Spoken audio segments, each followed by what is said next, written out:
Hello,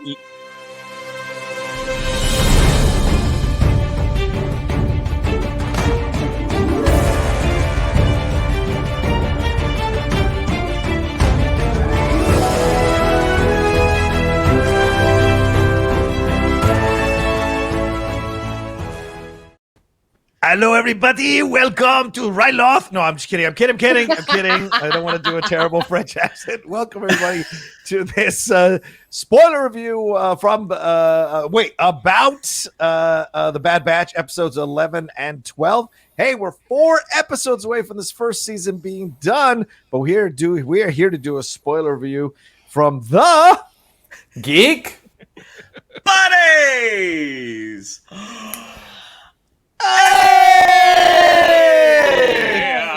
And it's a Sunday morning for most of us as we're recording this, so factor that into your analysis when you're watching us. We're excited that you joined us. We're going to get into both episode 11 and 12. We're going to break it all down. This is a spoiler review, so if you haven't watched these episodes, pause, go watch the episodes, enjoy yourself. Come on back and keep watching from this point forward. We're going to go around the horn and find out what everybody thinks about the episodes overall, and then dive into them in blocks throughout those 2 episodes. But first, let's introduce ourselves. I'm the Outlaw John Roca, writer, producer, host here on the Geek Buddies and the Outlaw Nation. Mike? I am Michael Vogel. I'm a writer and producer of animated TV shows and movies, and a co-host here on Geek Buddies. Absolutely. Shannon? And this is Shannon McClung. I'm an animation writer and a television actor, and here are my credits. Marvel's Agents of S.H.I.E.L.D., Silicon Valley, and Brooklyn Nine-Nine. And I, too, am a co-host here on the Geek Buddies. Well done. And joining us every week for these Bad Batch reviews when we do them, and someone who is knee-deep in the Star Wars knowledge, waist-deep, maybe even, shoulders deep in Star Wars knowledge, and joining us to have a little fun. And I know she loved these last 2 episodes. Laura Kelly, how are you? I'm doing amazing. Thank you for having me back. And yeah, I'm a regular guest here on the Geek Buddies. That is right. Yeah, absolutely. And arguably the best background of the 4 of us. Look at it. It's very professionally done. Look at that. It's spacious, with still filled in, but still a little spacious. I respect it. Got my girl. She's here. We're all ready. There she is. Yeah. She has to lean against the wall, otherwise she tips over.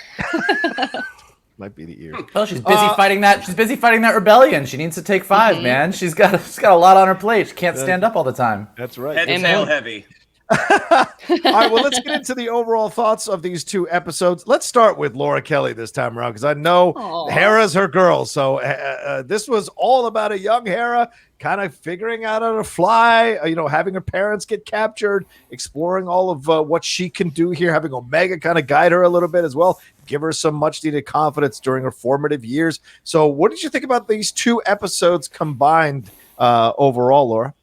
I loved them, as we all know by now. But this departure from the sort of regular episode format, I thought was kind of fun. If you're going to depart from your regular format, I thought this was a great way to do it. It's sort of still in the Clone Wars fashion. And I just thought that it worked really well. We spent a couple of episode arcs in the Clone Wars on Ryloth. We even spent a couple of Rebels episodes there. We spent them, in this situation with a character who, in my personal opinion, did not get enough screen time. I think in Rebels we didn't get enough personal Hera episodes for my taste. I say that as someone who Hera Syndulla is my top 3 favorite Star Wars characters. So I was really impatient to get lots more Hera content than I ended up getting in Star Wars Rebels. I still love the show, but that's my one complaint. And I love that we got to backtrack a little bbit and spend a little bit more quality time with her in these 2 episodes, which I feel might have been made specifically for me. So I fully appreciated them and was very, very grateful that the writers took this little detour from our regular scheduled episodes of The Bad Batch. Yeah, it's kind of funny, Mike. We go into episodes 11 and 12. So they've spent the first 10 episodes really establishing The Bad Batch. But in 11, they're barely in it. And then 12, of course, they kind of come back and are the rescuers here. But we, as Laura said, spent a lot of time on Ryloth, spent a lot of time seeing the inner workings of what the Empire is doing, seeing how that's affecting the citizenry. So really kind of establishing this situation here overall that's going on a number of planets. and how the Bad Batch is reacting to it. What did you think about these last 2 episodes? These two we'll see how it all shakes out at the end, may end up being 2 of my favorite episodes of the entire season. I think they were great. Obviously, the Hera factor is huge. I'm not quite the Hera stan that Laura is, but she's up there for me. I mean, she is one of the greatest characters of this new generation of Star Wars characters. And so getting to see her was a real treat. But for me, the other big treat was I am a nerd for galactic politics. I am a nerd for it. I love it. I think I just get so enthralled in it. And this is like a big factor of what Bad Batch has been hinting at, and we've now seen it. I wasn't here for the last 2 episodes that you guys reviewed, but in those last 2 batches, in that last batch, you saw the Bad Batch kind of go to a former separatist world and have to actually help someone who was a former enemy of them, because they saw that even the separatists, in the face of the Empire, everyone has a common enemy. And to go from that, now we go to Ryloth, where, as Laura said, we know from Clone Wars, we saw Mace Windu, kind of recruit Cham Syndulla to be part of the Republic, and we saw Cham Syndulla kind of not be so sure he wanted those Republic clone troopers to be on Ryloth. He wanted them gone. And so now we sort of pick up on that story and see that what he was worried about, in fact, has exactly happened. That the war is over and the clone troopers aren't leaving because the Empire is now coming in strong. And so kind of like linking up from where we saw them in Clone Wars to now on Ryloth, and knowing that we get to Rebels and they're still fighting the good fight with the Empire, we are seeing the rise of the Empire in a really cool, specific way, and how it affects one of our most beloved characters. So I thought that was so much, and I thought it was really great of them. I know a lot of times I deal with this on a couple of shows that I'm working on that Mr. McClung is helping me with, where if I want to do an episode where the main character is not really in it, I get the note, well, let's make sure this main character is in it more. And so doing an episode where the Bad Batch is barely in it for that first one, so you can really sort of get to know who young Hera is, see what's going on Ryloth, get to know Hauser, this other clone trooper, which is really, really interesting to me. I thought it was great. I thought it was super fun. And I thought that these 2 episodes together felt like a wonderful mini-movie, kind of like just like Clone Wars used to do, and I was thrilled. Yeah, I have to agree with that as well. It felt like one of those Clone Wars things that they did every once in a while, almost every season, kind of divert to this story that's not necessarily about the main characters, but gives you a little more of the overall universe, a vibe of the overall universe. And I thought they really nailed it here, Shannon.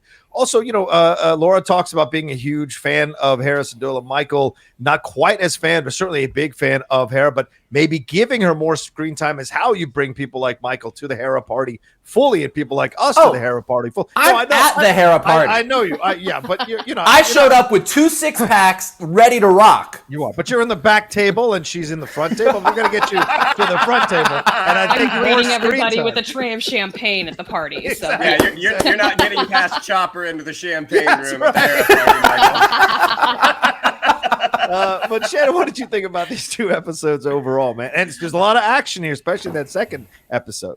Well, I mean, I went back and watched all of the Cham Syndulla episodes after I watched both of the Bad Batch episodes. And it's like, it was such an interesting place where to find him, that this is a guy, after the Clone Wars, this is a guy who's tired of fighting. Like, he's just kind of like, all right, let's let this play out. I don't like this, but let's just let it play out. And then watching him in Rebels afterwards, you see how he has become such a hard ass when it comes to fighting the Empire. Yes, I mean the political stuff was great. I mean, getting to see young Hera. I mean, as soon as they said Syndulla and they showed her mom, I was like, oh, we're gonna see a little Hera. But also we got to see Chopper, and Chopper is by far my favorite astromech droid out there. I mean, Chopper was a blast. But what was really great, especially about the first episode, is that this could have been an episode of the Hera show.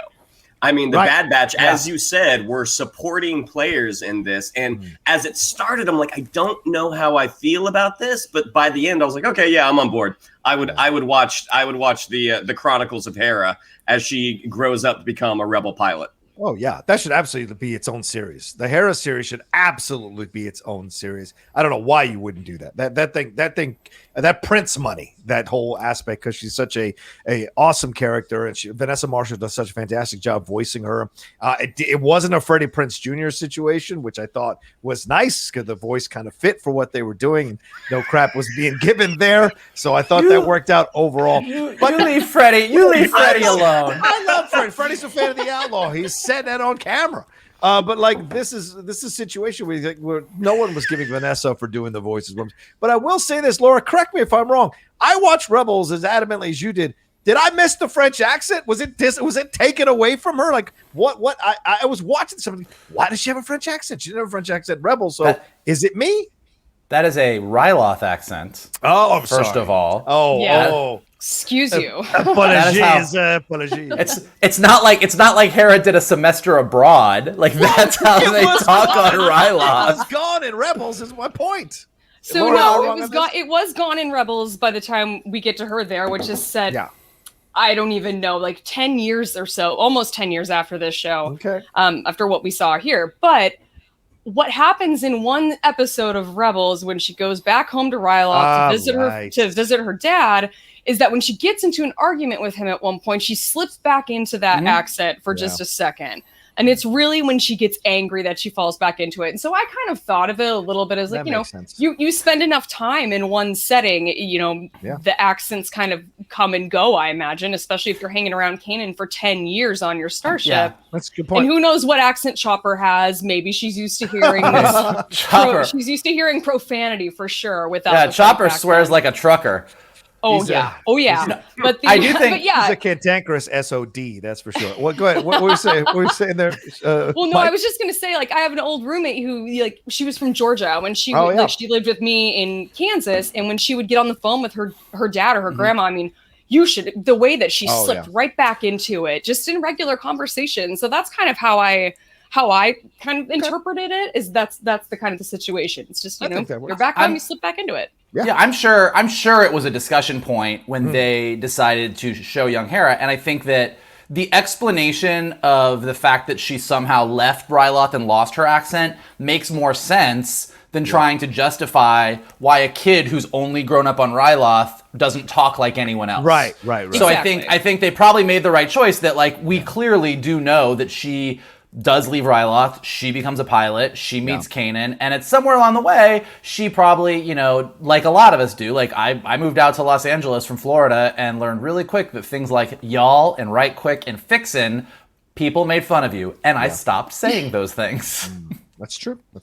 I went back to Gainesville with Mikey, and he reverted right back to that. I remember that one time. So yeah, it's absolutely true. He was going back to doing his country stuff. But yeah, I mean, it's like Ben Affleck and Matt Damon, right? Those guys had hardcore Boston accents come out to LA. Eventually, you drop that. Only use it when you're doing a movie about that, but not need to see that in other formats. Certainly, if I can throw one quick thing in, I saw Stillwater over the weekend at a screening. He's incredible. That accent, that Oklahoma accent, is top notch in that movie. So shout out to Matt Damon for his abilities. All right, let's move on to talk about the episodes. Start with episode 11, Devil's Deal. We start out on Ryloth. Hey, guess who's here? Crosshair. Our old buddy Crosshair is hanging out.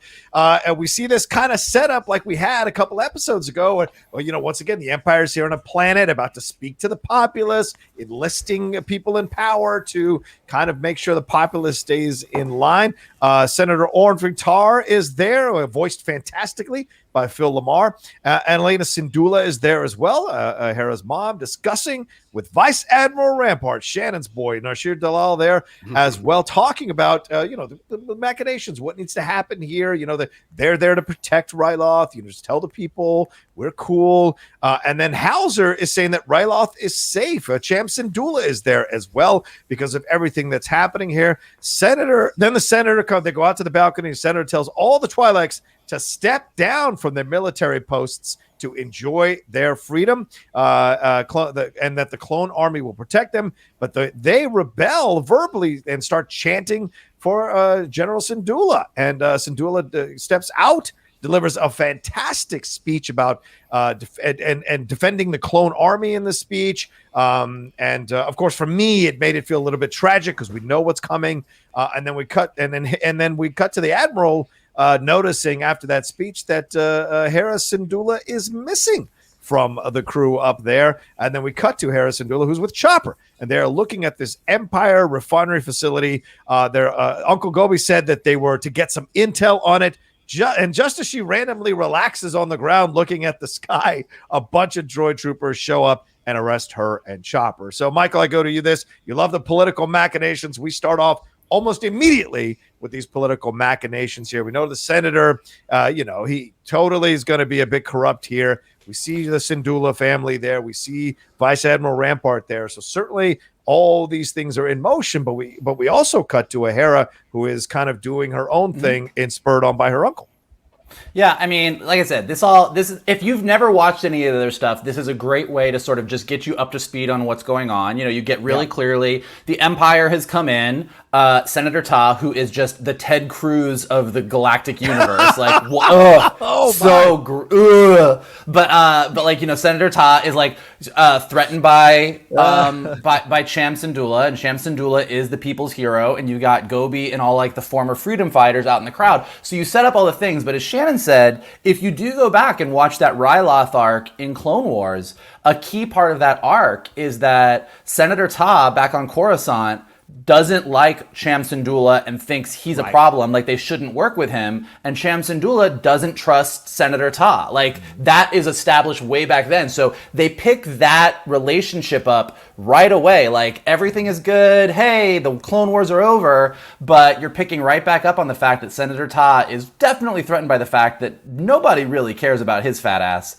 And I'm not fat shaming, I am just saying that he is an asshole who does happen to be a portly fellow. Fair enough. But yeah, and it was nice doing the show. Thank you very much for watching. I do. So I think they do a really good job of kind of setting all those pieces up, and this whole idea that the Empire is once again coming in and saying, "Hey guys, we're your friends. We built this refinery. We're creating lots of jobs. Oh, and by the way, we're going to stay here for a while." So all really, really cool stuff. And then the Hera moment is just classic Star Wars goodness. I mean, this is like her Luke Skywalker moment. Like, literally. I mean, Luke Skywalker has that moment staring at the two moons on Tatooine where he's just looking off into the distance, kind of dreaming about being a pilot like his father was. And here you have Hera, you see her and Chopper kind of checking things out. Gobi sent them to go kind of like get the lay of the land, and then she has that moment where she speaks her want. She does that like kind of her hand in the sky. The music almost feels like that Luke moment. I mean, if this was a Disney movie, she would have busted into song right here, and this would have been her I Want song. So it was just a lovely, perfect moment. And again, I think they're doing a really nice balance of, if you are a hardcore Star Wars fan and you've watched Rebels, you already know that she wants to be a pilot, but it's a beautiful moment to sort of see where her dreams are, and we know where she's going to get. Yeah. But if you're not, and you've just tuned in for Bad Batch, and you're just meeting this character for the first time, you get right away who she is and what she's about. So I think they did a really nice job with both of these scenes, kind of servicing the fans who know the history and introducing it to a new audience as well. Yeah, what do you think, Laura, about this opening? Do you like the way this kind of reintroduced us back into the Syndulla family, but also a little bit of Hera here and some of that political machinations as well? Exactly, and I love where we start with Cham, because it's a really it's fun for audience members who have watched his sort of story transition from the Clone Wars to what we got in Rebels, to taking a step back and kind of seeing, like, this guy who's been fighting this war for so long, in this moment in history, he just wants peace. Yeah. And he has this like little sliver of hope that he's about to get peace on Ryloth finally, after all they fought for, but obviously still seems a little bit mistrusting of the whole situation, a little bit hesitant. But it was just a really kind of great, I think, a bunch of really great character moments for him in these episodes, especially in this very beginning where he gives this great speech to this crowd who are very much on his side. But I got to give props to these animators and to the voice actors who played Eleni Syndulla. We never got to see too much of Hera's mom. We just saw a picture of her, I think, in Rebels. We didn't know too much about her, and we certainly never got to see what she looked like or sounded like. And I really, really enjoyed this performance. I really love that you can kind of see adult Hera Rebels era costume in Eleni's sort of current costume in this, how they sort of they definitely rhyme with each other, just different sort of occupations and different moments in history. I thought it was a really beautiful connection to what we already know. And Hauser, I think, is a really interesting storyline on itself in this little episode arc. I had a lot of fun getting to see the reactions to Hauser on Twitter over the last couple of weeks. Apparently people think he's like really hot, which confused me because he just looks like the rest of the clones, does he not? Like, am I wrong? I don't know. No. I'm not seeing it. I think I missed something, but like there's a lot of love out there for Hauser. Yeah, and Shui, I thought he was quite handsome, quite charming. He's a dratty. He's a droid daddy. I think he's absolutely a dratty, and I think there's nothing wrong with that. And I think he looked fantastic. Immediately when these two episodes were done, because of how the second episode ended, 11 and 12, how the 12th episode ended, I wanted a Funko of Hauser. So if they ever come out with anything, I will get a Hauser I'm thing. sure they will. I'm sure they will. Yeah. Anything more to say on this, Laura, before we go to Shannon? Oh, no. And I obviously love the young Hera scene was a fantastic introduction. I did have one sliver of fear for just a split second when Eleni says Hera has other interests. I was like, they're not gonna just mention her and then not. This isn't just about Cham and his story. There's no way. I was immediately. I was mollified. So it was all good. Yeah, Laura would have set shit on fire. All right, Shannon. Yeah, Ferelith Young is the actress who plays Elena Syndulla. She is both French and English fluent, so it's a good choice there. And Robin Atkins Downes voices Sham, Syndulla, and of course we already mentioned Vanessa. So, and Corey Burton does Gobi. Shannon, what did you think about the first two scenes here, introducing the older Syndullas and the younger Syndulla? Well, I like that with the political stuff, that this is sort of a mirror to what happens in episode 10 on Raxus. Yes, that you're having the Empire show up and having their local officials address the crowd and say, hey, this is what we're doing. Everything's great. So the fact that we've seen this now on two planets, that more than likely this is happening everywhere. Like this is how they are kind of cementing their grip on the galaxy, and it results with different levels of success. I mean, looking back at the old Clone Wars episode, when Senator Ta and Syndulla agreed to work with each other, Senator Ta said, when the Clone War is over, the troopers will leave. And in perfect, political fashion, that was a lie. Like he is completely self-interested. And once they've made this big announcement, more than likely he would have gone back to Coruscant, because he doesn't hang out on that planet a whole lot. He would rather be, in the hallways of power, as we talked about a little while ago. Yeah. Great introduction to Hera, and great introduction to Chopper as well, or great reintroduction to Chopper as well. I realize that astromech droids don't grow, but I'm like, oh, it'd been nice to see like a little Chopper as well. Yes, it was just a chop, if you will. Yes. All right. Yeah. Well, kind of a higher pitched Chopper. But yes, great. But yes, great opening, and I'm secure in my sexuality. I can look at Hauser and be like, yeah, I get it. I mean, I don't know if it's the high and tight, or there's an extra scar or some extra ruggedness. I'm kind of like, I can see I can see why he's getting some attention. Yeah. I do think part of it is, I would not kick him out of bed, but I would not kick a lot of those clones out of bed. So, so whatever. But no, I do think, and I think this does get 1,000 today. Yeah, go ahead. Yes, I do think that part of what people are drawn to about Hauser is, and this is what's interesting, and we'll talk about it more later, is that we've just gotten accustomed in Bad Batch to this idea that post Order 66, the clones are all dicks.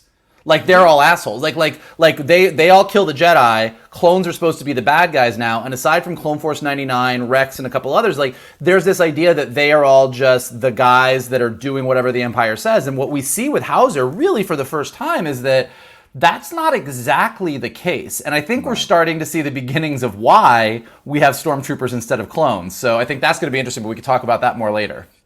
Sure. I like that idea. What you were talking. Yeah, sure. Whatever. It makes sense. Great. Cool. Yeah. Glad we're on the same page there. Good. Great. Hey, Michael, can you come out tonight?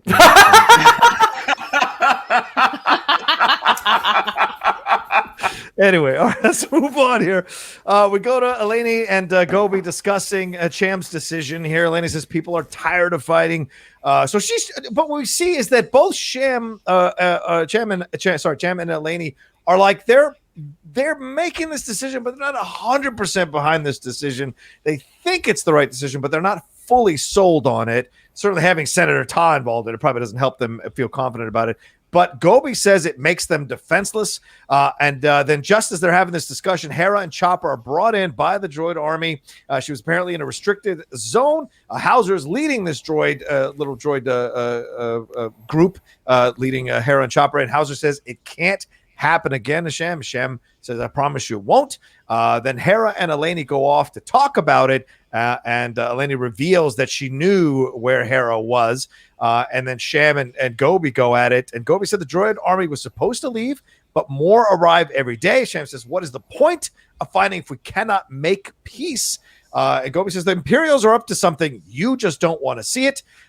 This reminded me of a lot of conversations I've had with Michael Vogel. Senator and the Rampart and Crosshair, now we cut to them. They're discussing how to deal with Cham. Cham and Hera discuss his decision and why he did what he did and how she reminds him of him when he was young. Then we cut to Rampart and Syndulla. Cham and Eleni with Rampart, Admiral Rampart, touring the refinery. Eleni sees the refinery is producing military weapons. And then Rampart gives him some lame excuse about protecting Ryloth and then leaves. And then Cham and Eleni debate about the intentions of the Empire. So Eleni certainly seems to be more on Gobi's side of things, Laura, than Cham's side of things. Certainly knowing where Hera was kind of gives that away, but also confronting Rampart about the fact that, hey, you said you weren't going to make any weapons here. This is looking like it's becoming a military facility. What do you think about this? Seeing these her coming to the forefront now as kind of someone who is kind of questioning what the Empire is doing. I really liked this aspect of Eleni's personality, and I especially appreciated, I think, upon a rewatch that, yeah, it was obvious that I think Eleni and Gobi are sort of more in cahoots than Cham probably knows, and Cham would probably like. In terms of involving Hera and things like this. Like, yeah, Eleni probably knows that Hera is out spying for Gobi and probably understands why. Because she's an easy one to just kind of stick out there, and she's an innocent child. No one's going to suspect her. But I got to say, this conference room chat with Rampart and Cham and Rampart and Senator Ta and Crosshair was interesting just because of, I guess I didn't remember a whole lot about what happened with the Clone Wars and the relationship with Senator Ta, and the fact that like Senator Ta is so mad and like seems so unsettled that Cham is like such an influencer here, like on Ryloth, that that he can't be trusted. And it's like, well, yeah, because he was there, dude. Like, you're off like sitting in the lap of luxury on Coruscant. You have no idea what's going on with the actual people on your planet. But Crosshair, perceptive as always, is like, Gobi's the real threat here, right? Like, of course, that's how he sees it, is the person that's going to be more willing to take action. Crosshair doesn't see the fact that the people are on Cham Syndulla's side that is actually a threat. He's much more focused on the fact that, like, yeah, he's probably like going to go bring more weapons in, even though we like had them surrender them. So it was just a little interesting character study in that very brief scene, I think, in that we got in that conference room between the three of them talking. Yeah. Well, it's fascinating how Crosshair seems to be okay with Rampart changing the rules and lying or whatever, but he's upset when other people do it. So Shannon, it seems like he's only, because he's loyal to the Empire, he's okay being blind to certain things, but certainly mad when other people doing the exact same things in opposition to them. What do you think about this whole thing with Eleni and how this all progressed in terms of conversation? I mean, because Gobi and Eleni, are they brother and sister? I thought it was an uncle. Am I misreading that? I thought Hera calls him Uncle Gobi, but he's not actually related. He's one of Cham's closest friends and has been like his most trusted lieutenant. So he treats Hera like a niece, but they aren't actually related. So they've just all been in the shit and fighting for years together. Right on. Okay, Shannon. Yeah, I mean, to Laura's point about the Crosshair's point of view, I mean, I love the fact that the whole Gobi, like, from his point of view as a soldier, he's like, that's the guy I'm going to be fighting. Right. He's like, I don't know how Cham's going to affect things, but, maybe he will, maybe he won't. But the guy that is the direct threat to me is the guy who's going to be on the other end of the barrel that's pointed at me. Like that, it's going to be that guy. So I love how militarily strategic Crosshair is. Like he's always planning. And I'm gonna stand for my buddy Nosh. I think Rampart is such an interesting character because he's so relaxed with everything. Like up to this point, I don't feel like we've seen Rampart lose his shit. And even going forward in some kind of high pressure situations, Rampart stays very, very cool under pressure. And I think a lot of that has to do with Nosh's performance. And because he's a spectacular actor and one of the nicest guys in the world, listening to him play this kind of awful Imperial Admiral is so interesting because that's so not him. But yeah, I love the fact that where Hera came from is making sense. Yeah. Mike, Rampart, really, that's a great point Shannon brings up. Very even keel throughout the whole, these two episodes. And, it was great to have Tarkin kind of introduce Rampart, and then he essentially kind of takes Tarkin's place as being this even keel guy who's pretty much trying to handle things and make it all happen. And no one is above reproach including Crosshair, as we find out in a little bit. So what do you think about all of this? I think it's great. I think what you see is kind of to what Laura was saying, what both Laura and Shannon were saying. Like with all of these scenes together, you sort of have the three perspectives on one side and the three perspectives on the other side, and they're all three different. Which I think it's not like all the good guys agree and all the bad guys agree, because you get sort of as you guys were all saying, Cham is really trying to make it work. He's fought a long time. He doesn't feel great about this, but he does see this as a road to peace, and he's like, cool. Gobi is like, fuck this shit. This is not what we wanted. And then Eleni is kind of, I think Eleni is probably married Cham because she admires his idealism, but is a little bit more pragmatic, which is what you see here. Like, Gobi is like ready to fight right now. I think Eleni is like, I don't fully trust this, but I like that my husband is trying to make it work. Let's just be realistic here. And so you've got her right in the middle, kind of saying, Hera, you're in trouble, but tell me what you saw. And even she says to Cham, Cham says we got to try for peace. And Eleni's like, at what cost though? Like at what point does this peace become not good? And then on the other side, as you guys were saying in the scene with Rampart, Ta, and Crosshair, you get these three perspectives as well. Like Rampart, as far as Cham is concerned, and I think this is important to see where it all kind of like lays out at the end of this episode, is as long as Cham plays ball, Rampart's cool. Rampart sees that Cham, where Cham goes, the people go. So as long as Cham says, hey guys, we're cool with the Empire here, Rampart knows he doesn't have to worry about this planet, and it's cool. Ta knows that even if that happens, he doesn't want the power to he doesn't want all of a sudden Cham to be more useful to Rampart and the Empire than he is. So he's like, you can't trust him. And then Crosshair, like Shannon said, is just like, that's the guy. This is the problem. And Crosshair is right. Like, had Gobi not done what he's about to do, none of this would have happened. I mean, also, it's for the better. Like, the Empire would have fucked them over, so it's good that Gobi did it. But yeah, so seeing on both sides these three perspectives is really, really kind of interesting. Yeah. All right, we cut to Gobi and Hera, and Hera says she can't be a part of this anymore because of her getting in trouble, getting arrested. And then Gobi goes, I'll let you fly the ship, which tempts her to come aboard and help Gobi out here. But as they take off in the ship and Hera is flying the ship, Crosshair was watching them behind a hidden position, tags Gobi's ship, and as they are on the ship, Hera's being schooled by Gobi on how to fly the ship, or what to do, almost like a little bit of a driver's ed course going on there, which is a nice little moment of, for lack of a better term, humanity in the exchange of what's going on there. The animation here when they land is stunning, absolutely beautiful. The way the shot they have there.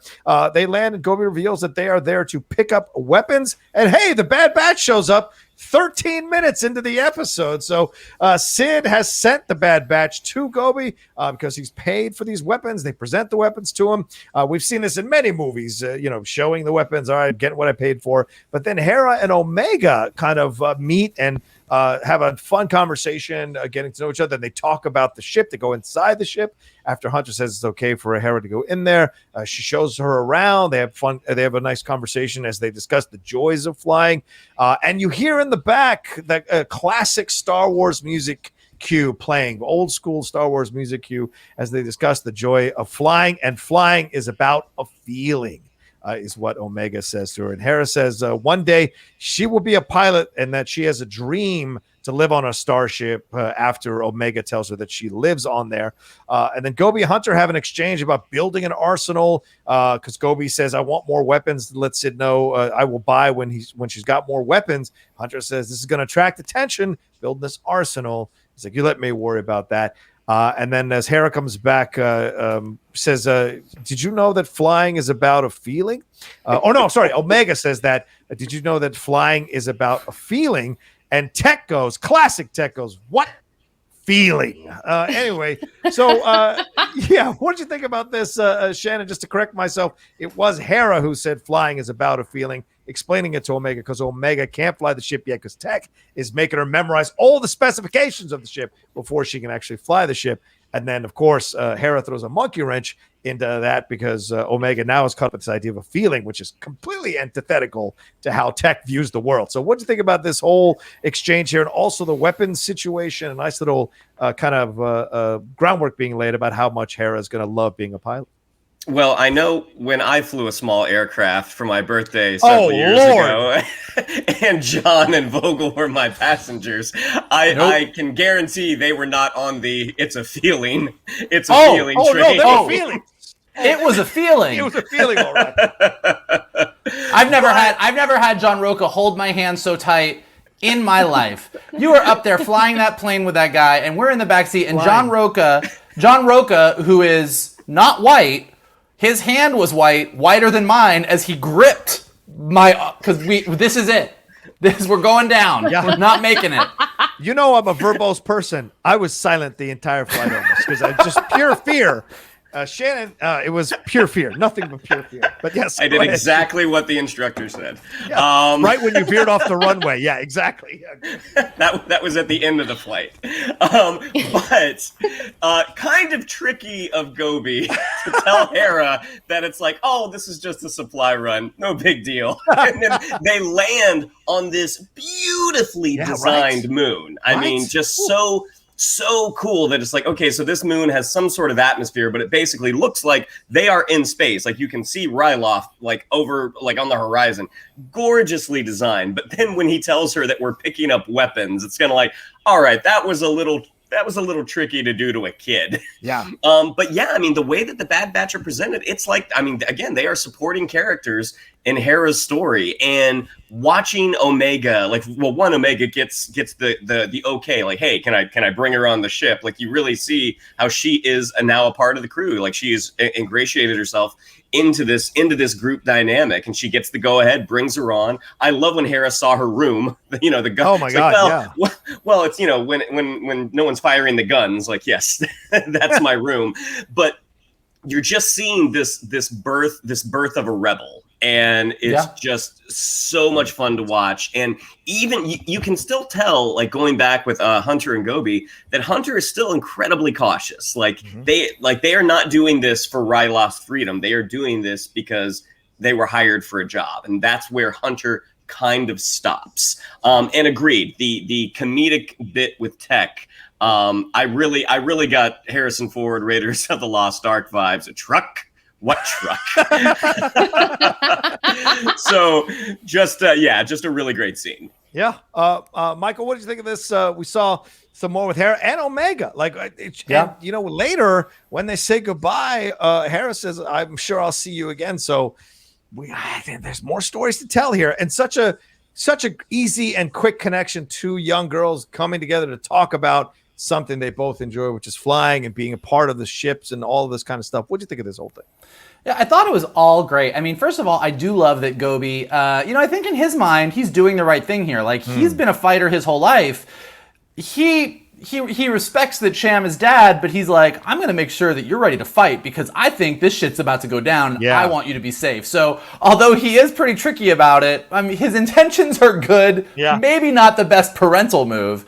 And as far as the beauty of the planet, I think, and Shannon can attest to this, and I mean, Laura too, because I know she's probably watched them a few times, looking at how Ryloth has improved visually from Clone Wars to Rebels to now. And this planet and this view of Ryloth and everything, you're just like, as I think, I'm just going to say it every week now, like, the animation in Bad Batch is breathtaking. And this was the shot where I was like, God, this is gorgeous. You know, it's we're so used to Omega being a part of the team that we forget she is a little girl and she gets to hang out with another little girl. Like, it's such a sweet, honest, great moment. And everything inside there, like, you know, just, and it is, even the other tech moment you guys are talking about is great, but I even got a chuckle out of Omega, like Hera's like, do you fly this? And she's like, I can't fly it until, tech won't let me fly it until I recite all of the specs from memory. And I'm like, yeah, of course that's what he would do. Which kind of triggers the whole, well, that's just one part of it. It's about a feeling, like everything between them is great. And I particularly really liked at the end when she does say, you know, well, when we're fighting, I don't get to go up there, but that's my room when we're not fighting. And Hera's like, are you in trouble? And Omega's like, I thought we were here because you're in trouble. And you do kind of realize it's one of those little mini reminders. It's a cute little moment, but it's also that reminder of how overpowering the Empire is to everybody. Like, because of the Empire, everyone is in trouble. So I thought it was great. And I do, to Shannon's point, I do think it's really interesting that Wrecker, who was sort of pitched to us as being this ultimate Rambo-like soldier, badass, whatever, is truly the most cautious character in this entire series. He does not want to step into this battle at all. Like, he is just about his team. Yeah. You mean Hunter or you mean Wrecker? Hunter. Oh, sorry, Hunter, my bad. Wrecker's ready to bruise with everybody. My bad. Yeah, Hunter. Sorry. Hunter is just like this super soldier who doesn't want to be a soldier. Yeah. Well, just like they say all the time, the people who should have power are the people who don't want power. The people who should be soldiers are the people who don't want to indulge in being a soldier. That's the truth, because then you can take advantage of this power and what have you. So yeah, great points, Mike. Absolutely. Laura, we got the great groundwork being laid here about Hera's love of flying, which of course is a great wink to everyone who loves Hera as a character in Rebels and what have you. So did you like the way they laid this out? You liked having, you can forget, as Michael said, these are two young girls and they're also being raised in essence by a hard-ass uncle or a bunch of hard-ass uncles, both of them kind of similar situations, don't you think? Yeah, this was a great scene, and I thought that this meeting between the two of them was just so pure. It's exactly what I imagined that something like this would be. My favorite part, I think, of this scene, where this comedic moment of Tech saying what feeling was so great, but I think one of the other lines that I really liked about this was, Hunter sort of turning to Omega towards the end of this exchange and being like, oh, did you make a new friend? And she's like, she's kind of strange. I like her. It was just such a cute little moment for Omega, in a great little outside perspective into who Hera is as this young child. The asking about, did you know that flying is about a feeling? She's just so cute and naive, and I just love her. So it's fantastic. And that whole moment, that whole exchange with Tech jumping in there was just like one of those very pure Bad Batch moments where it's like, you could just watch that and you get a very quick summary of like what this show is really about and what this episode arc is really about too. And I love that Omega is in the process of like, memorizing all of these ship specs, probably on her way to being a great pilot at some point herself. She actually sleeps in the gunner position, which is kind of funny, something I never realized somehow. And I just really appreciated that. These couple little moments where they're just sitting, these two girls just sitting and talking, was just amazing to see in Star Wars, because we didn't get a ton of that in the prequels or the originals. So that was so great to see. And moments that exclusively in these moments with Hera and Omega pass the Bechdel test. Thank you very much. I was literally, it's so funny. I was literally about to say that. I was like, not to get like super like, girl power or whatever, but it really is great that you have these two girls in this show, and this entire sequence is not about talking about a guy. It's not about talking about this. It's like these two girls just sharing this experience they have, and it's a super badass experience like that they're both having. Like, one of them is dealing with their uncle freedom fighter, we're picking up weapons, the other one is this mercenary, and you're like, it's equal parts badass and cute at the same time, which is just such a great vibe. I like just the whole intro. She says, "Don't try any funny business," and she goes, "Funny business?" And yes, we did survive the flight. There's us surviving the flight. Yep. Afterwards, kissing the ground after he'd almost killed us. So yeah, that's us surviving the Flying flight. is about a feeling, and the feeling is nausea, apparently. It was nausea. All right. Let's go on to the last section here. We follow Hera and Gobi as they fly back, but an Imperial ship is approaching. As they try to lose them, Crosshair shoots them down by shooting out one of their engines. Crosshair calls for his crew to move in. They arrest Hera and Gobi and the crew and confiscate the weapons. The Admiral arrives, the Vice Admiral arrives, Rampart arrives and confronts Hera. Hera being there implicates Sham in because the senator's there with Senator Tah's eyes as well. And Tah orders them to be taken away over the protestations of Hauser.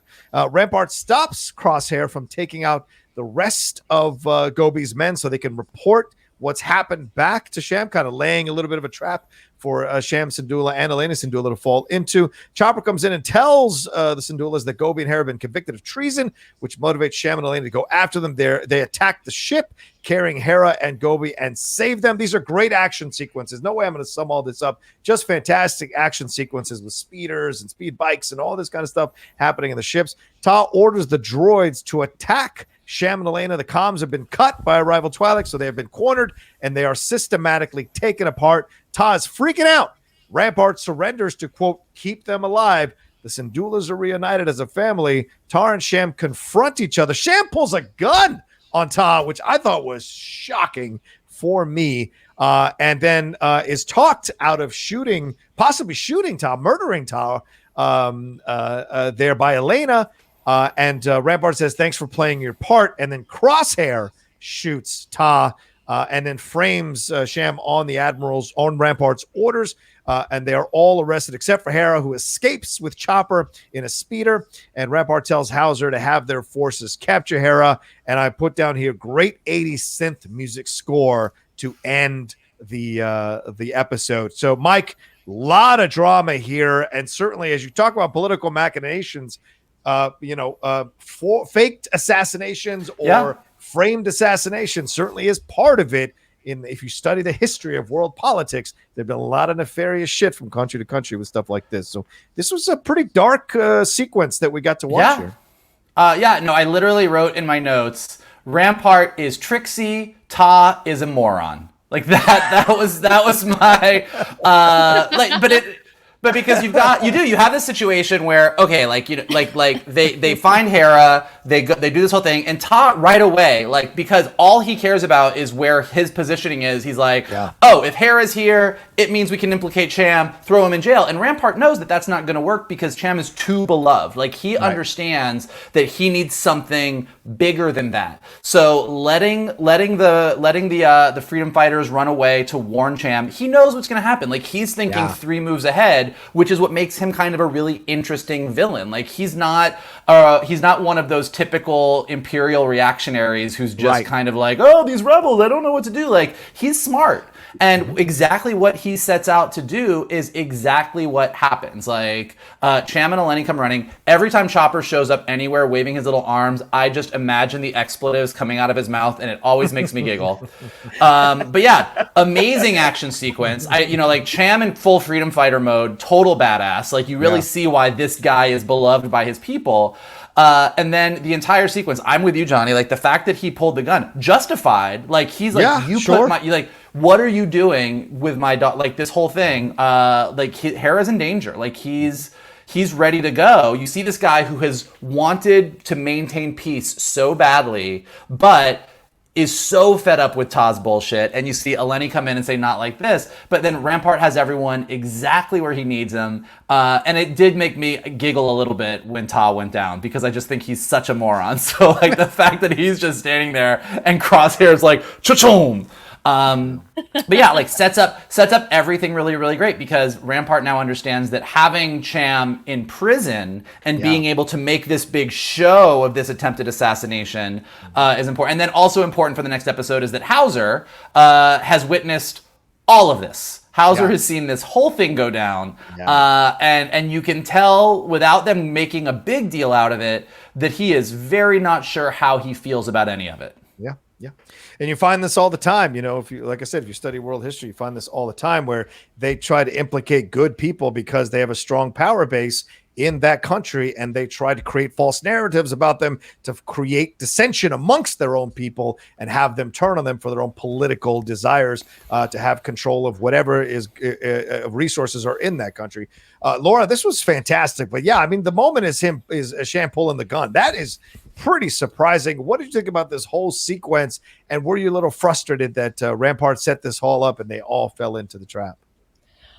Certainly, but yeah, this sequence was fantastic. You talked about the action sequence just being amazing to watch. This entire episode, there are a couple of wide shots throughout the episode, and then we get a couple more of them here in this action sequence. And I think we've talked about this before in the context of the Bad Batch, where they look photo real. Things look real. Like it looks like real life in this show, and it's just fantastic. Yeah. The way that everything is designed and the way the animation plays out, it's gorgeous to watch. And you know, we're gonna say it again and again, I think, but this is another one where Ryloth just looks great. But this sequence where it ends with Cham holding the gun, I think, you know, may have been surprising for some of the people who don't know all the background about Cham Syndulla, about who he is and what he's fighting for. We've seen him, for the most part, really try to be cooperative and be on the Empire side for most of this episode. And this is where it comes down to this, and now the tables have finally turned for him, where he gets to turn the gun on Ta.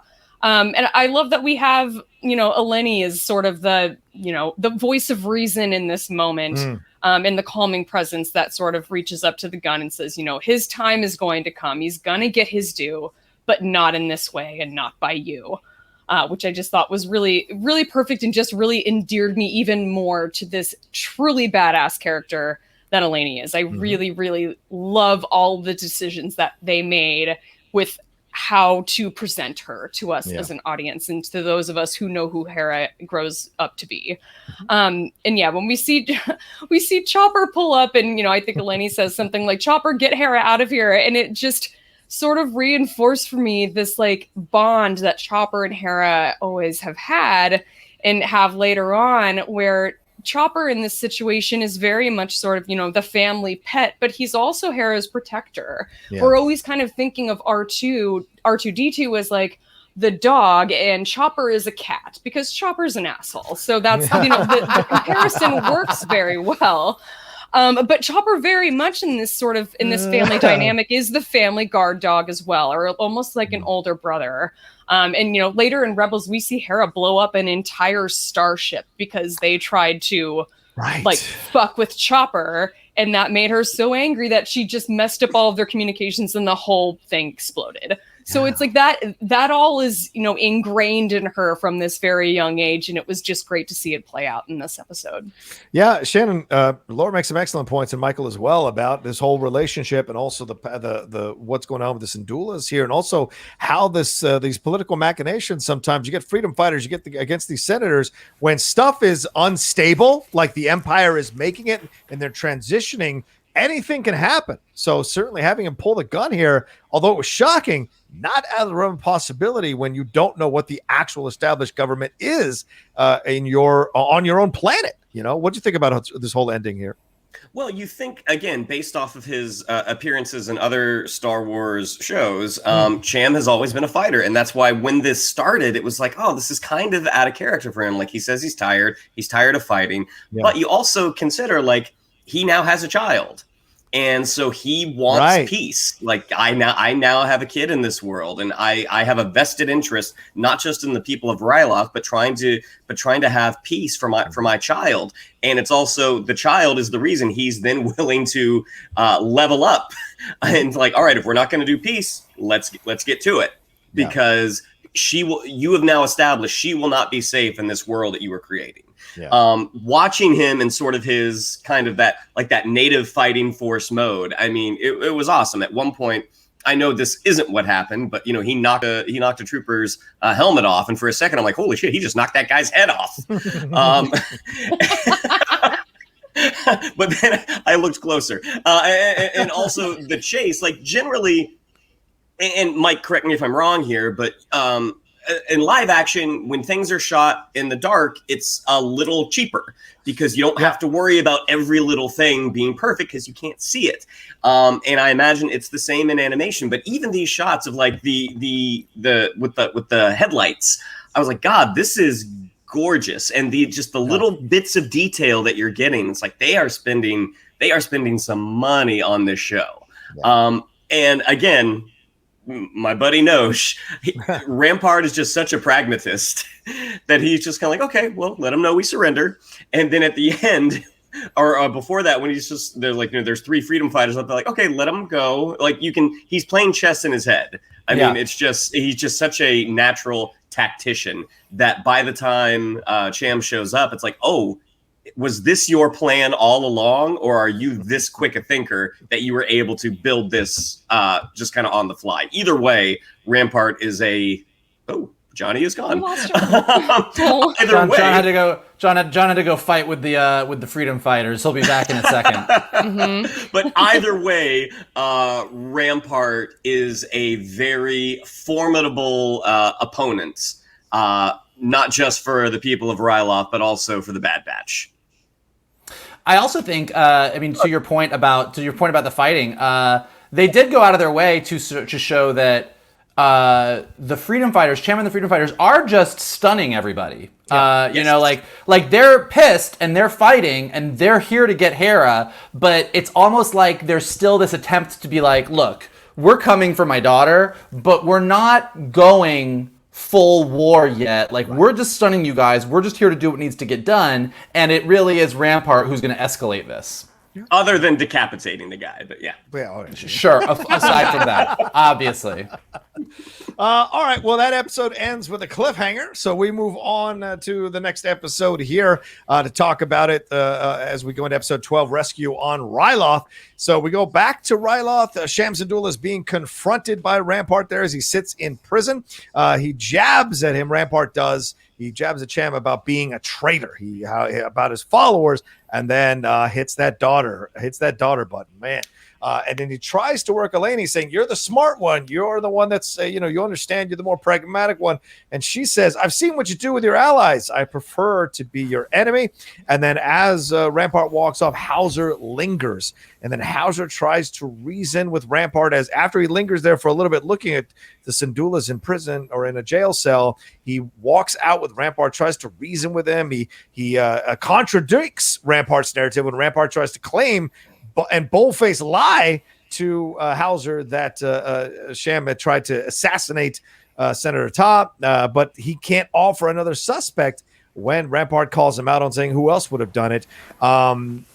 He says, Rampart says, leave the thinking to him. Hauser offers to find Hera, but Rampart says he has another squad handling it because I bet he suspects that Hauser isn't fully going to complete the task. Just then we see Chopper, who's been hiding out there behind the scenes, spying, who relays info over to Hera, who is watching from a hidden position. Crosshair checks in with his crew. They can't find Hera. Hera tells Chopper to meet them at the base so they can send out the transmission. This is worse than they thought. And then on the Marauder, we're with the Bad Batch. They get the transmission. Hera reveals what has happened, ask them to come back. Of course, that vibe there of seeing a hologram there, of course, gives that whole vibe that we've seen numerous times in Star Wars. Tech says children often overreact, which Omega contradicts very forcefully and says they need to go. Hunter hesitates and says we can't put ourselves on the line every time someone is in trouble. Omega counters and goes, why not? Isn't that what soldiers do? So that kind of convinces them to head back to Ryloth. Chopper and Hera meet them. Hera tells them what happened to her parents, tells how the Empire is targeting anyone loyal to them. She wants them to free her parents, offers to pay them.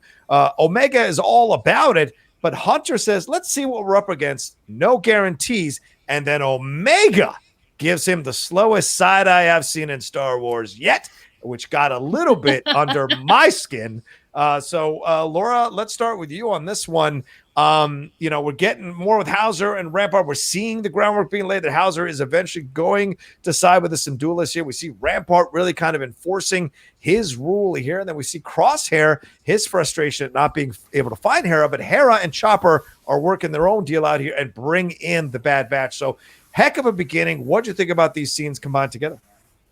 I really love getting to see, we kind of can see the wheels turning with Hauser. We can see the struggle that he's going through. You have this character who has been raised as a soldier his entire life to obey orders, and all of a sudden he knows and is starting to realize that everything that he's been taught may not be correct.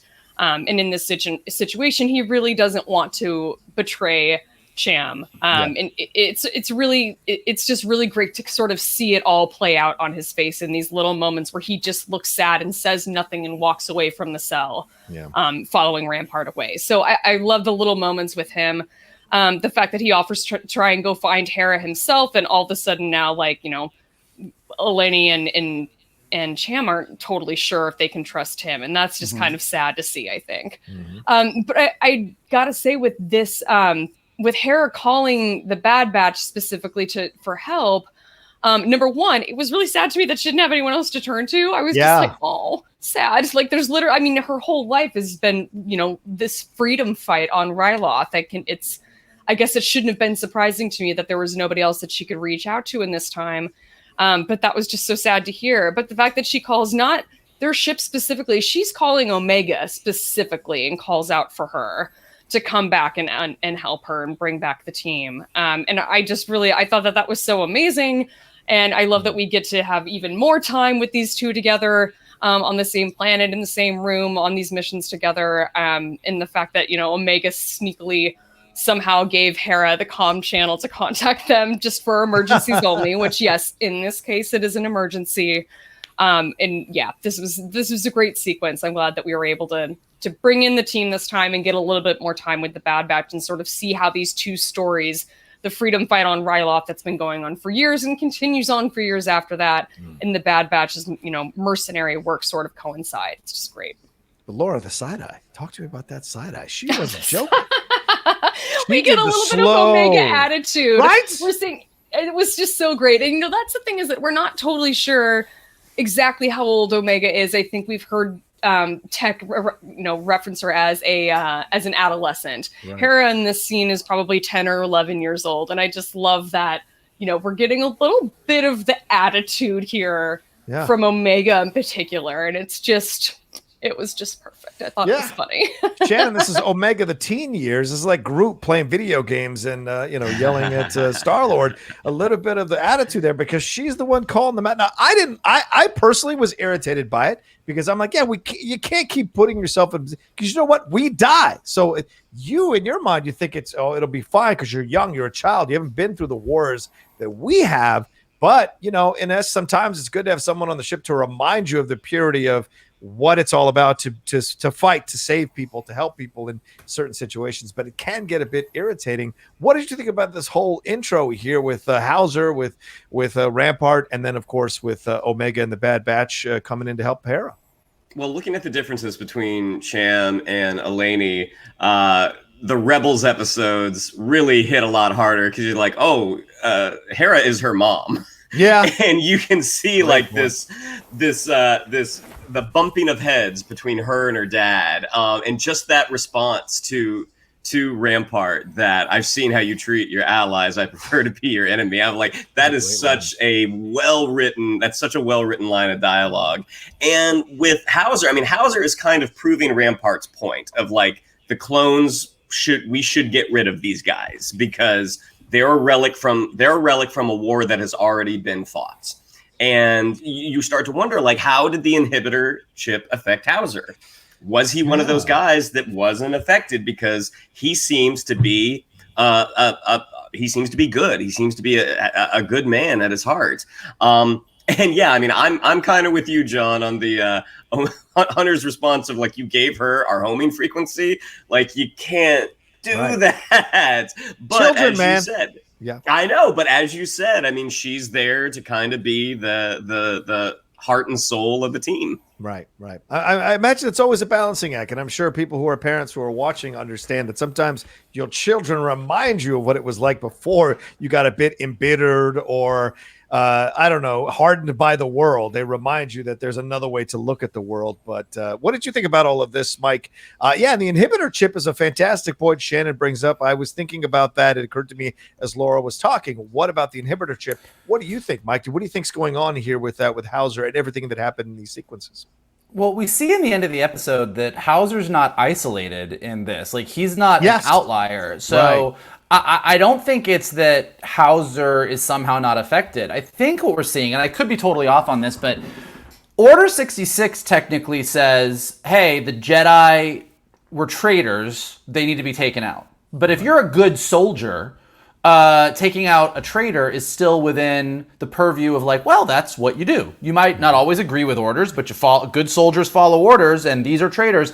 But what I think we're starting to see is that Order 66 aside, clones are designed to be really, really good soldiers. And what the Empire is starting to have them do is outside the bounds of what a good soldier does. So I think we're seeing that maybe Order 66 is not as all-encompassing as we've assumed it is up to this point, and that soldiers like Hauser, some soldiers like Crosshair seem to be more than okay to do things a certain way, but like Hauser and certain other clones, it seems like, are starting to question what's going on. And I think that's what we're seeing with him. And I hope, I mean, I could be wrong and it could be an isolated thing. I hope that we start to see that a lot of clone troopers start to be like, whoa. Yeah. I don't know about this. So I thought that was really interesting. And even the fact that, like you were saying, he couldn't offer up to Rampart a different suspect. The reason he can't offer up a different suspect is because he knows what happened, and Rampart knows that he knows. Like when Rampart's like, look, Cham Syndulla's insurgents tried to assassinate Senator Ta, and so he has to be punished. This is important. And Hauser's like, respectfully, that's not what happened. And he's like, well, then what happened? And the answer is, you did this. And he can't say that as a soldier. He can't be like, to his superior officer, be like, well, you did all this to make this happen. So he's just like, he's got to shut up. Yeah. And so you're starting to see him really struggle with what his duty is as a soldier. And similarly, with Hunter, he's struggling with his duty. Because again, as we said, like, Hunter is very, very protective of Clone Force 99 and particularly Omega. And that is his overriding thing, is to save them. And Omega's side-eye, I'll disagree with you and Shannon. I was like, that is a well-deserved side-eye. I think that oftentimes, look, we like to say that kids are naive, or kids don't know, or kids don't understand the way the world works. But sometimes a little bit of an idealism of a kid is actually the way, like, to cut through the bullshit. And Omega is not wrong here, that Hera does need help, and they do have the capability to help her. It's not like Omega is traveling the galaxy with 5 accountants who are clearly going to be shot down. She's with Clone Force 99. I don't if know. Anybody Tech can looks like help he'd be Hera. tracking my books. Right. I would let Tech do my taxes. That is true. Yeah. But yeah, like I think that as we're watching Hauser deal with what it means to be a good soldier, when Omega looks at Hunter and says, "Isn't that what soldiers do?" Like, that is it. So I thought it was really great. I am pro side eye. I knew you'd like that side. I just knew you'd like that side eye. All right, let's move on here. We go back to Rampart, who is pushing his narrative to the citizens now. Like I said earlier, this idea of sowing dissent with these false narratives in order to take control of a planet or a country, what have you. He informs them the Ta is recovering, Senator Ta is recovering, and the Bad Batch is watching all of this and listening in on the speech, and Omega spots Crosshair. She's the one that spots Crosshair with her binoculars there. They confer on what to do. Tech mentions Raxus, which of course Mike you brought up earlier, or Shannon brought up, and Hunter notices that a probe droid is watching them, sneaks around, and he straight up murders that droid. I mean, he murders that droid. They take off and they assume that the Empire is going to find out that they're there. And sure enough, the next shot is Crosshair getting info that the Bad Batch is their Clone Force 99. We cut to Hera, who is struggling with what is happening. She's really questioning all that's going on here. Of course, she's, for all the stuff we know about Hera in the future, this is still Hera in formative years. This is still Hera kind of having this war come closer to her. So she's having this moment of like really trying to grasp or conceive of what's happening and process it all. Tech says the Imperials know about them now. Hunter wants to leave and says it's too late to do anything. Hera tries to stop them, and he offers them double and says, if you guys just do this and it'll be well. He's like, it's not going to matter if we're all dead. It's not going to matter. And then Omega tries to guilt trip Hunter again. And then Rampart and Hauser debate the desire. We cut to Rampart and Hauser debating the desire to round up all the people loyal to Syndulla. Once again, Hauser is pushing back here, trying to use a little bit of logic, saying, hey, this is going to make us look bad. And people are going to turn on us. And Rampart says, well, we'll arrest them too. So it's a never-ending thing, And then Crosshair informs Rampart of the Bad Batch being on Ryloth, and wants to go after them. And Rampart says, just stick to what you're supposed to do, because you're making me question whether you can do the job, because you still haven't found Hera. So even Crosshair is in danger with Rampart. As Eleni said, I see how you treat your allies. So Omega and Hera talk about the situation a little bit more, because we cut back to them having their conversation. And Omega says Hunter will come around because he's her brother. I think that's the first time she said that. You guys can correct me, but I think that's the first time she said that, and says they all are her brother. She tells Hera to come up with a plan. That's how you convince Hunter. Come up with a plan. You know this planet. You know this area. You come up with a plan. And then we cut to Hauser, who is talking to the Syndullas there in prison. He tells them that Hera's in danger and that he wants to protect her.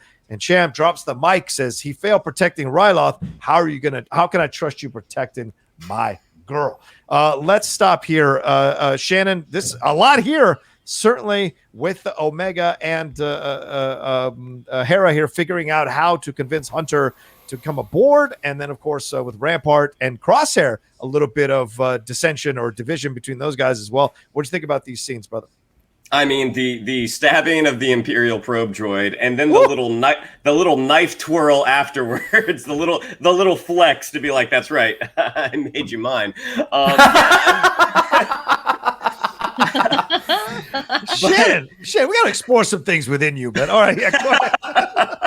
But to the Rampart Crosshair, it further demonstrates Rampart does not value the clones. I mean, he's just like, look, you couldn't do this, you couldn't do this. They are building the case for what he wants to do, which is like, okay, we'll have you train them, we'll have you train our new soldiers. It's like, but I want angry people. I want people that want to fight. And the clones have been doing this for a long time. And at this point, it's just kind of like, maybe they don't want to do it anymore. We need to secure our place right now, to secure our hold. We need people who want to fight. Yeah. And even, Crosshair wants to.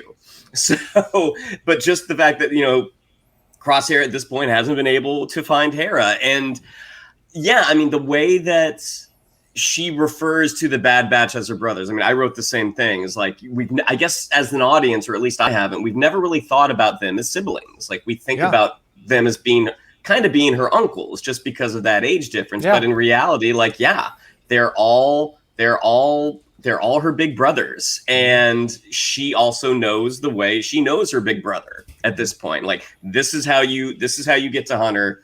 Let's try a different approach, because I mean, poor little Hera, I'll pay you double. Like she's acting out of desperation at this point. Yeah. But Hunter, again, that pragmatist, is like, look, we can't save everybody. Like, we have to worry about us first.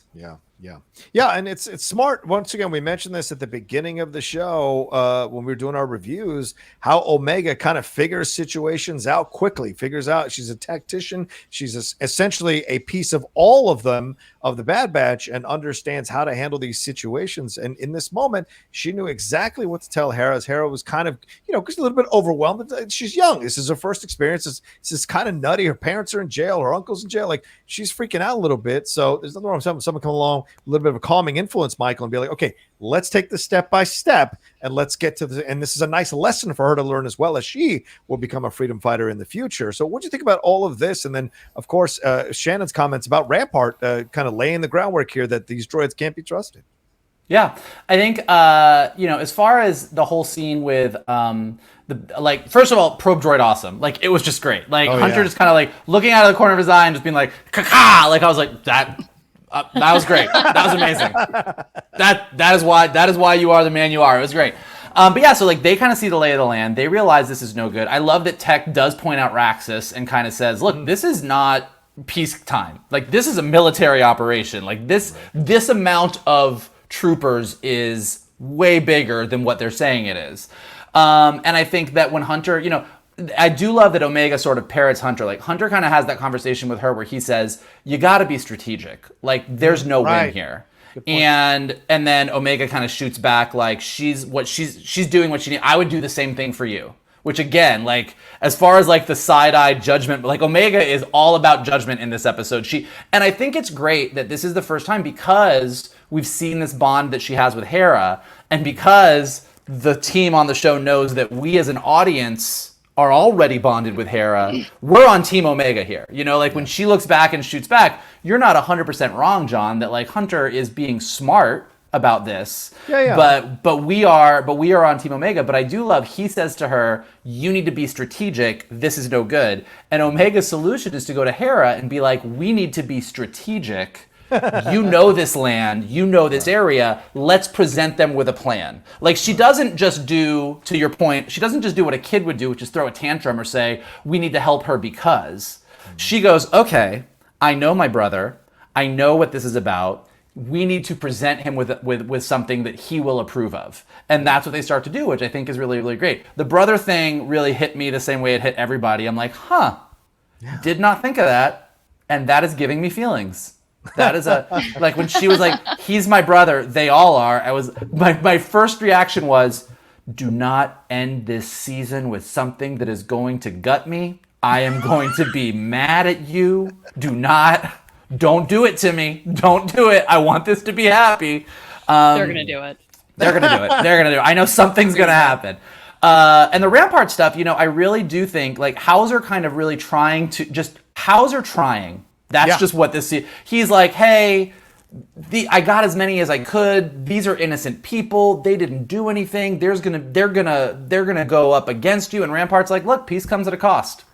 He kind of echoes what Eleni said earlier, like, at what cost? And now Rampart is telling you what the cost is, which is, we're gonna have peace, but we're not gonna have a real freedom here. And then Crosshair coming in, like, once again, episode 1, he was like, Gobi's the guy. Crosshair was right. Right now, Crosshair's like, here's the thing we need to deal with. And Rampart's like, no. And at least in this case, and I do think this is cool about Rampart, is at the end of this episode, at least in this one instance, Rampart is willing to admit that he was wrong about something. So that is good. But I really do love seeing Hauser just trying as hard as he can to work within the system to still do what's right. Yeah, agreed. He ain't a clone. He's my brother. What do you think about this whole thing, Laura, as well? Like, a little more of Omega and Hera. I like, we talked about in episode 11 how how they had this bond and formed it really quickly, but having them further this bond now more, where they're coming together and figuring out a plan together. Because I think this was probably we didn't see the scene, Laura, but there's probably Hera coming up with the overview of a plan and Omega getting specific because she probably knows how to tailor the plan to make it work for all her brothers when they're presenting it. So I like that they got that involved. But then you've got here this Crosshair situation with Rampart. This feels more and more like Rampart is going to be a bigger and bigger part of this as we go along, and maybe leads to eventually all these droid troopers or clones turning on the Empire eventually and fighting for the Resistance. What do you think about all of this? Well, I have to say that with Omega, telling Hunter, that he, you shouldn't have said that to Hera. She's just trying to save her family. Right. I would do the same thing for you.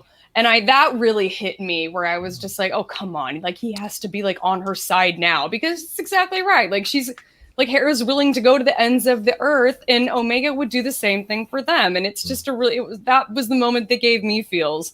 And then as they're just walking away from that scene and Chopper's following, you just get one more little beat from Chopper as he walks away, which again was like probably something offensive. But this conversation between Rampart and Hauser was giving me like major beginning of Rogue One vibes with like Galen Erso and with Krennic, where he's just like, if you keep going like this, you're gonna start an uprising, and Rampart's like, well, I don't care. Peace comes at a cost.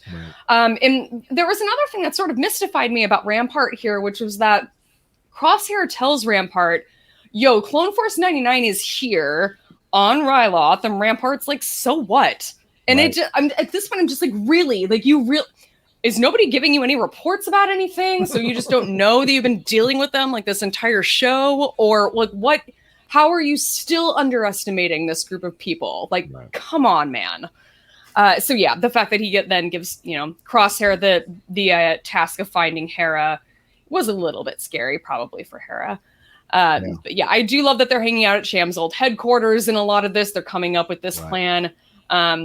Father taking after daughter in this situation was really kind of fun to get to watch, especially knowing kind of where their relationship ends up 15 years or so down the road from this. But I thought that the he's my brother line was kind of, that was interesting to hear as well. And I think it was kind of like, I mean, Hera was us in that situation where Hera was surprised to hear this. And then she kind of looks sad and she's like, you're lucky that you have these people. Yeah. And that was a real sad moment. But yeah, it's interesting to think that she doesn't think of that Omega doesn't think of any of them as like a parent. But then again, Omega doesn't really have parents, so she doesn't really know what that would be anyway. Right.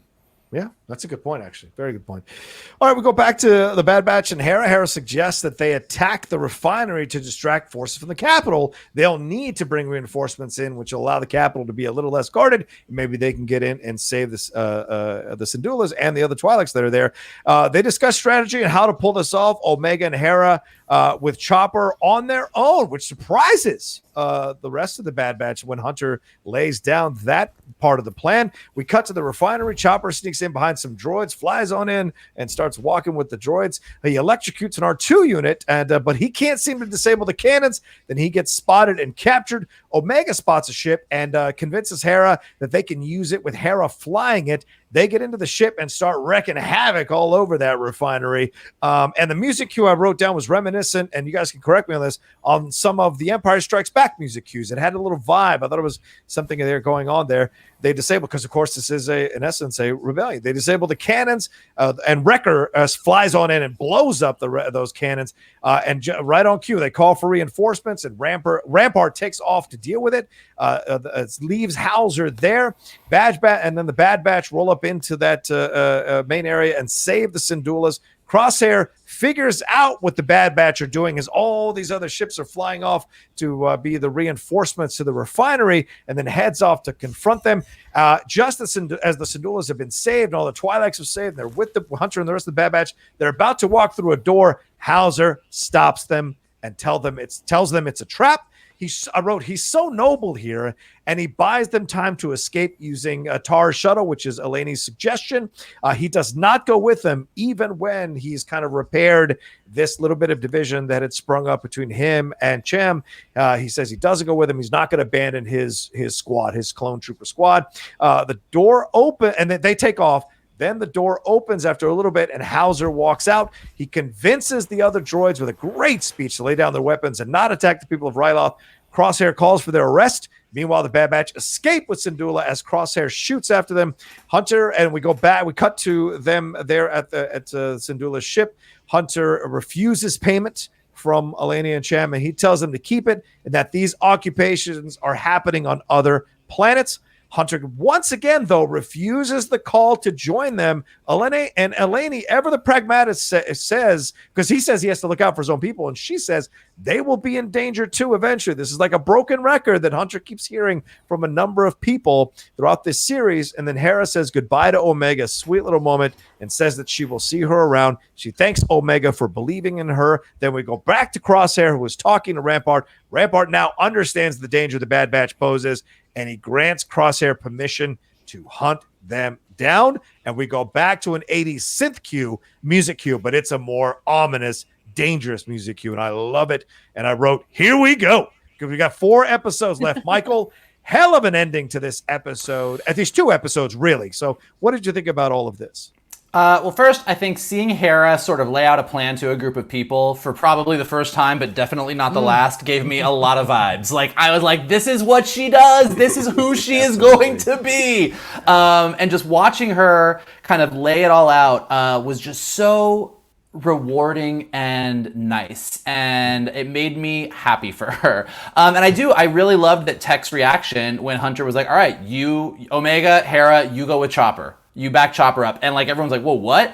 And it's a weird thing that as protective as Hunter is, something about this dynamic, and I think something about Omega really standing up to him and calling him out a little bit, maybe in a way that the other clones don't do, he's starting to really, I think one of the things about the brother line that's really affecting is the way that Omega talks about them is as equals.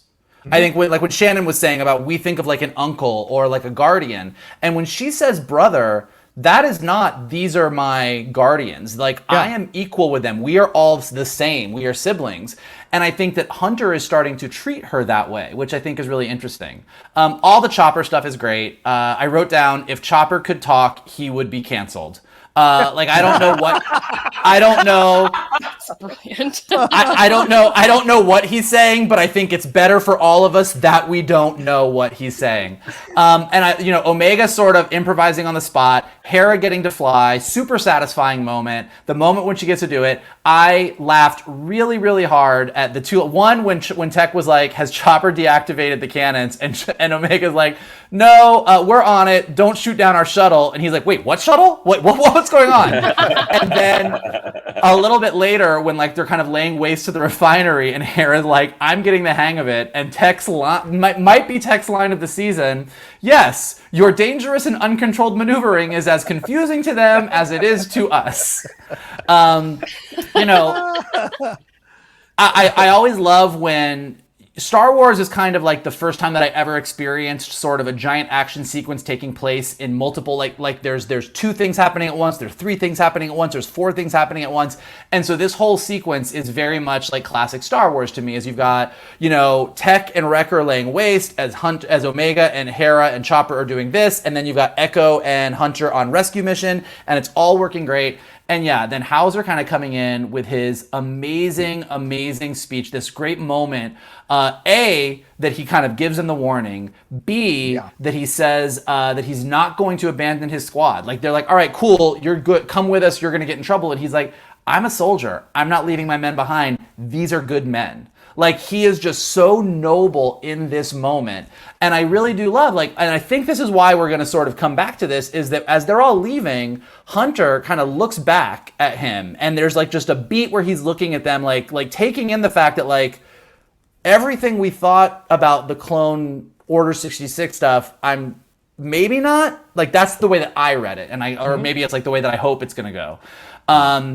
I love Hauser's speech. I think it's this great moment. And then I was honestly surprised and really happy that like a good number of clones kind of looked at each other and put their guns down and said, we're not about this.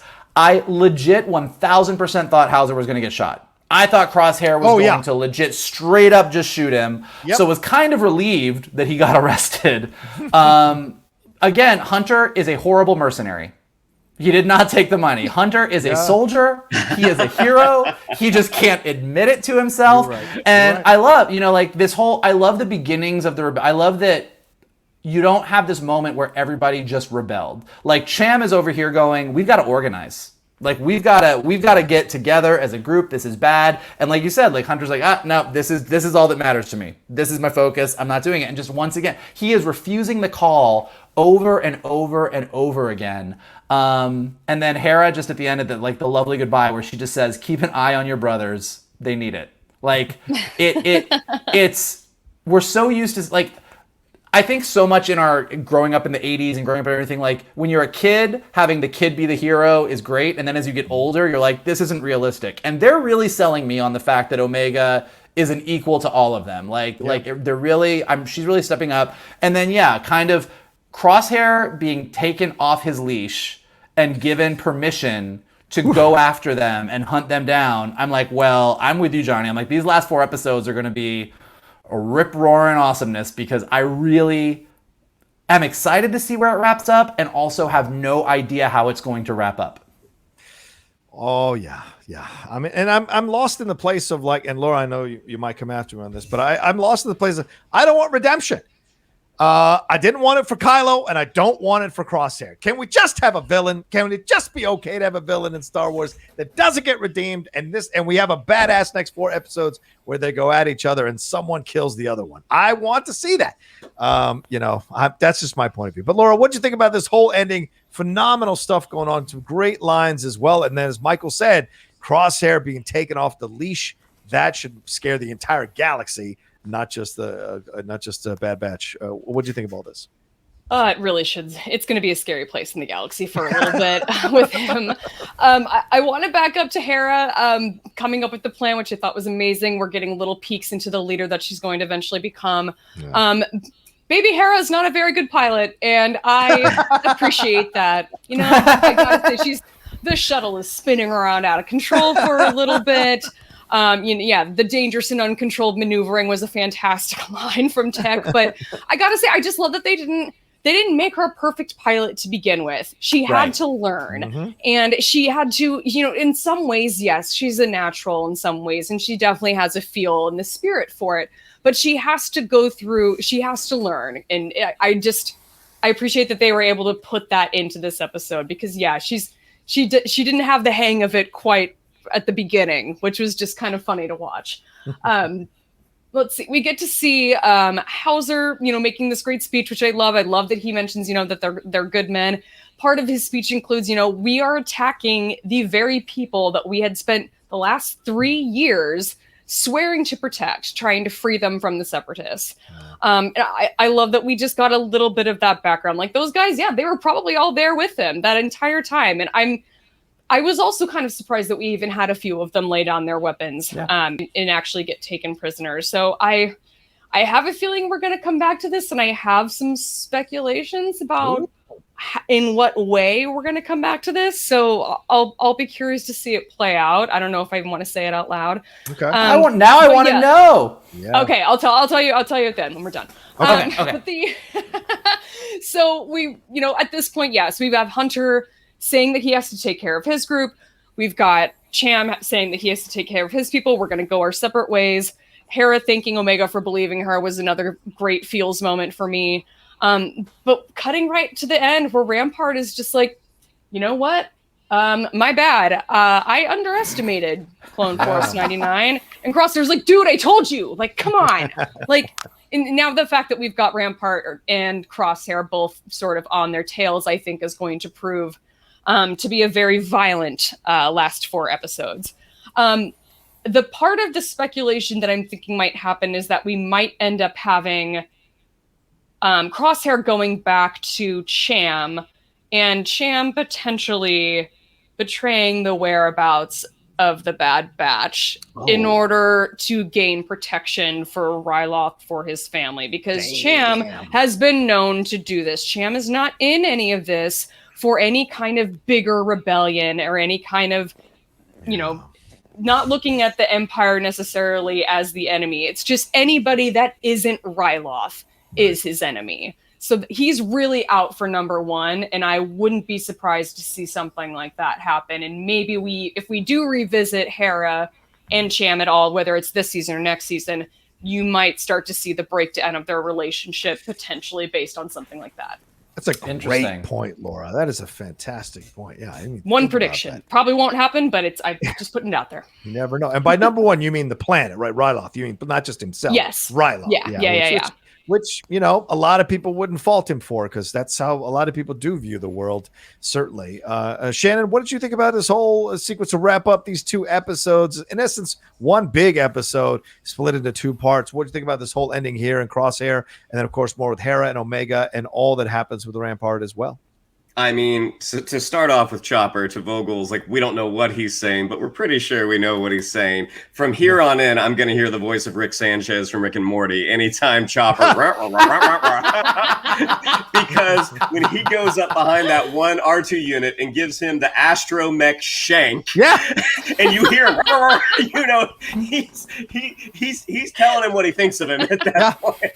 Or he's imitating his screams. Oh, you evil little. So good. Yeah. He's mocking. He's mocking his victim at that point. And watching Hera watching people learn how to do things is entertaining. I mean, think about Tony Stark when he's learning to use the Iron Man armor. Think about Steve Rogers the first time he has that chase scene when he's running after the Hydra agent in the first Captain America movie. Like, that's really, really entertaining. And they set this up in the first episode, where Hera says to Gobi, you say taking off and landing is the hardest part. Shouldn't I learn how to do that? And so her taking off naturally is going to be just chaos. And yes, text line is fantastic. I mean, you 3 have hit upon everything that I basically have in my notes already. Hauser, I think you both John and Vogel said it, and I think Laura said as well, but noble is just the perfect way to describe Hauser. And if he had been killed at that point, it would have been completely earned, but I'm suspecting that we probably haven't seen the end of Hauser. And then the Crosshair getting that he's getting his theme. He's getting his villain theme. That to me, like this is what the T-1000 sounds like. This is what the Winter Soldier sounds like. Yeah. Yep. All right. Yep. I mean, we all kind of presumed that the end of this season was the Bad Batch trying to rescue Crosshair, and it's really going to be the opposite. It's going to be Crosshair hunting them down. Right. Yeah, Johnny, I know you're concerned about the redemption, and obviously this is where you and I disagree, because I love a good redemption. We did it a lot on My Little Pony. That's how we roll. But I will say that I kind of am starting to get the sense that that's not the road we're going down. I think we're going down, particularly once Omega says they're my brothers. I think we're getting to we've made it clear that Hunter feels bad that they left Crosshair behind, and I think that there will be a desire. Like, we know that if we can just get that chip out of his head, we know he can come back to us. But I think if it comes down to it, if Hunter has to make a choice between Omega and Crosshair in some scenario, we know who he's choosing. Like, it's not like, and I think the maybe I'm putting this on them because I don't want the tragedy to be any of the clones or Omega that we like. So I'm like, well, maybe the tragedy is Crosshair dies, and that's fine. Maybe let's do that. That's better. Sure. That's better. Well, I mean, it's not like Crosshair was like, the warmest dude before the chip kicked in. So it's if they think that one great episode would be them capturing him, going through that thing, taking the chip out, and he's still the way he is. John, you might be right. John, I mean, I think that might be, if they go down that road, that's why you have this Hauser situation. Yes, like, I think Hauser, the idea that, like, look, all the clones followed the Order 66, but not all clones became villains. And we've been making this assumption that Crosshair is who he is because of the chip. But if they take that chip out and he's still this guy, that gives me the feels. That's a tragedy in itself. Exactly. I think you might have hit. I think you might have hit on something there for sure. Yeah. I gotta kill you, man. I gotta kill I'm down For with it. anybody listening, John just keeps posting a picture of Hauser with his sexy eyes and doing his sultry voice. So sexy eyes. Yeah, I'm all about it. Let's make it happen. But yeah, it could be Hauser that saves them from Crosshair. It could be Hauser that takes them out. But then no, there's no way Hauser joins the Bad Batch. You can't have two good-looking brunettes leading the crew. You just can't have it. It's not going to happen. It wouldn't work. But you can't split a smolder off. Yeah, you can't split the focus, son. All right. Well, anyway, there you go. That's our overall spoiler review. These last two episodes, 11 and 12 for the Bad Batch. Thank you all so much for watching this review or listening to this review. Remember, you can always download everything we do on the Geek Buddies on our separate podcast feed, The Geek Buddies, wherever you go and take us along with you wherever you go and listen to all we've got to say. Laura Kelly, thank you so much for joining us again. You are awesome. Please tell people where they can find you and all the stuff you got going on. Yeah, thank you so much, guys. Come find me on Twitter at @shutup_Laura and listen to my other show, which is Force Toast, a Star Wars happy hour that you can find on Twitter at ForceToastPod or ForceToastPod.com. That's right. And at some point, I think maybe this week, we're going to bring back the Jedi Way. Finally, we've been so caught up with Schmodown and all this kind of stuff. Well, we've got a little bit of a break. We can relax, I think. And so maybe we'll bring that back this week. I know, Laura, you've got a big match coming up that you're studying for, but maybe you'll be able to lay down the study books for a little bit before and we can do an episode. We shall see.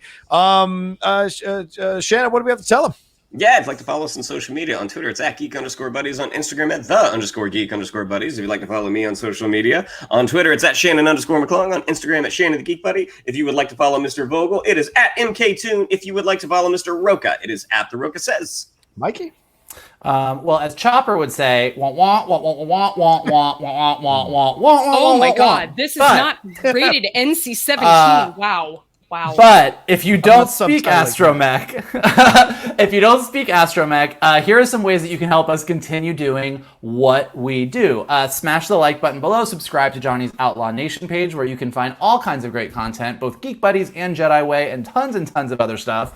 Leave some comments below. What did you think about this episode? What do you think is going to be happening in the next 4? Did you love seeing young Hera? Do you want to see more of her? Should she get her own spin-off series? Let us know all your thoughts below. We'd love to check out what you guys thought of things.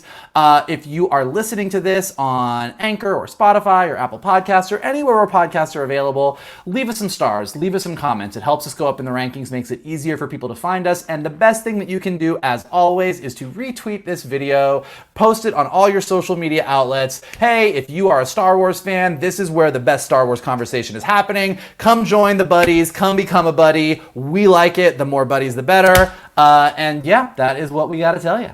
There you go. All right. Well, we'll talk to you next time. We come back in a couple of weeks with episode 13 and 14 to break it all down for you here on the Geek Buddies.